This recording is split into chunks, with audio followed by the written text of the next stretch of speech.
Welcome everyone to the Itch Network, and here we are. Are we here?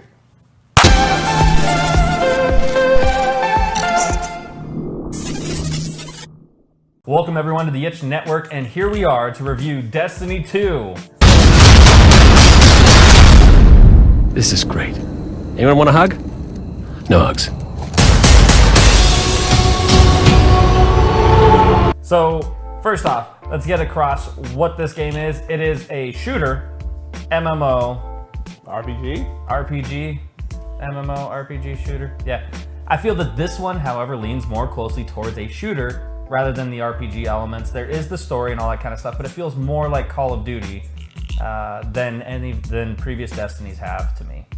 I say that because the shooting and guns and all that stuff, there's a lot less leveling and progression, and power level is not as heavily weighted as it was in Destiny 1. So that's why it leans towards more of a shooter to me than it does RPG, because yes, there's a story and there's progression, but that's also in Call of Duty. It's there, whether you like it or not. What's this game about? This game is about your Guardian from Destiny 1, in all of his badassness. A warrior race, the Cabal, come to our planet and say, you know what? We're taking your power from you. You lose everything. They blow up everything. The puppies are gone. The Grand Canyon looks the same. You saw the trailer.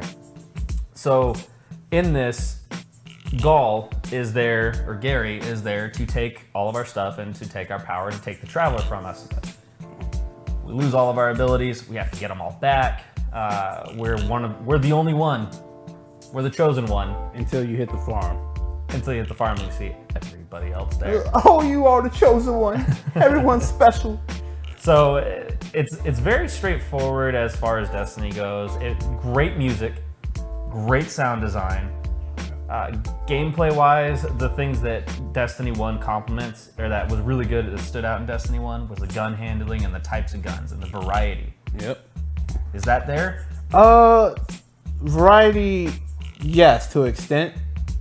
But overall, once you play the game enough, people already figured out what the best guns are. So I would say that you have the choice of always picking out the guns, but for best success, there's still that whole the meta that people seem to go by. And it's such a small meta. There's very, very specific and a very few guns that fall into the meta. To where Destiny 1, there were so many guns to where if you were good with them, you could make them be the best gun out there. There was also varieties on weapons. You had the random rolls on guns and stuff. This one, you just get the gun, it's that gun. Right. That's pretty much it. But they did do something interesting. I believe there's something that happened in Taken King in which if you did have a favorite gun, say you don't want to use some of the meta guns, you have your own special variety, you can actually start what I call feeding the gun if it's a higher power level, because we really infusing weapons into weapons that you actually prefer, instead of actually having to be like, well, this one has a more power level, so I can't use it anymore. So what am I going to do? You can actually start feeding it into another gun the preferred gun, as long as it's the same type of weapon. Being it's a pulse rifle to pulse rifle, assault rifle to assault rifle, hand cannon, hand cannon. Yep. That leads me into to my cons of Destiny 2. The vast majority of my cons for Destiny 2 are things that were offered in Destiny 1's final Rise of Iron, Destiny 1 Rise of Iron. Things that were offered there that are no longer offered in Destiny 2 for no real reason. Private matches in PvP, no longer there. Reducing PvP maps from 6-player to 4-player just means that I have less content to do with my raid team. The infusion system now is gun to gun instead of just item to item. I didn't know it was like that. Wow. Yeah, and then the what is it called? Coloring? Shaders. There you go. That is now a one-time use thing, and they basically say, hey, we want you to grind the crap out of this game to shade your stuff, to where previously as you achieve the shader, you got to apply it. Now, they did improve the system where they got to apply it to single items. You can always spend money. You can spend money to get shaders and a lot of cosmetic things in the loot boxes of Destiny, purchasable by Stardust, or you can just play the game and level up. I leveled up last night 3 times in the course of 2 hours because it's a double XP weekend. Damn. Yeah. So if you say in 2 hours you level Wait. up 1.5 times, you get a loot box. Can I ask you something? Yeah. And maybe this is actually one of my cons. Power level means nothing, or not power level. Player level means nothing. Yeah. As soon as you finish the story, it bumps you straight to the max level. There's no ifs, ands, or buts about it. Like, you beat the last level, max level. That's always been my biggest gripe about this game, these games in general, and Destiny 1 and 2, is that everyone's 20. It's a base level. Why is it that when we're in the tower, they show 20 instead of their power level and their light level? Yeah, because that's the important part in Destiny 1. Destiny 2, your power level means dick. It really doesn't mean much. I beat the raid at 260 light level, all blues, and then I played it last night at 305, and I was like, I can take a couple more hits, I can be a little more ballsy, but overall, even in PvP, doesn't matter. Light level doesn't matter at all anymore, even for Iron Banner, even for all that stuff. Go inside here to the left, and then kill the closest one to you. Well, the middle, I think the middle should be like the rover then, for ads, to take care of ads. Oh, no. Whoever's- Okay, yeah. That's okay. Yeah, I guess. yeah, because if we have one guaranteed left, one guaranteed right, just have the middle help with ads.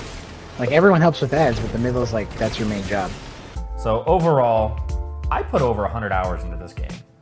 I really enjoyed it. There are complaints and criticisms I have of the game, but overall, I would fully recommend this game at $60. And from the track history of Destiny 1, the game's just going to get better as more DLC and more expansions come out. I'm just sad that it didn't start where Destiny 1 left off.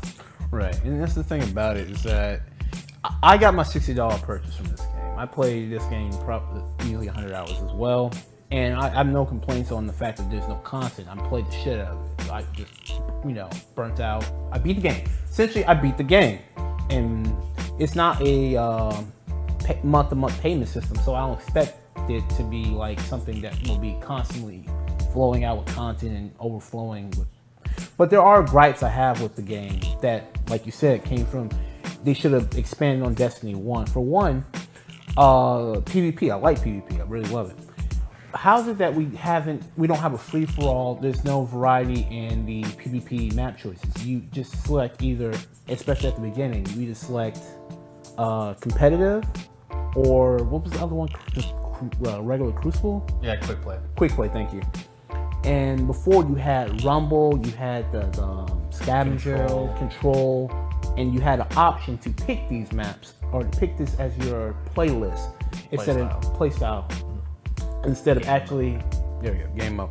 Instead of actually having to select just one or the other and then randomly couldn't pick. I personally hate doing that goddamn control maps. I hate it. I never liked it. Yeah. So I only do Iron Banner as a means to an end, but I always used to pick the Clash. Yeah. But now I gotta get stuck up with it, and I don't like it. And I understand that maybe in light that they maybe wanted to push that so other players would select some of the other modes or play some of the other modes. But if I play it and then I still don't like it, which I already did, I already knew that, then I should be able to pick a different mode essentially, or I should be able to have selection to pick. Hey, I just want to do Clash. Yeah. But that's like one of my biggest gripes. But $60? $60 still. $60. And especially have friends. This is a very good game to play with your buddies. Get some of your friends, play a little bit, do some dungeons, do a raid, too. Stop playing it. Do you want to raid tomorrow? No. Oh. We've done the raid 17,000 times. I'm done with the raid. So even if you have friends, this is Eric with the Itch Network. And I'm Rosie. Have a good day. Take it easy.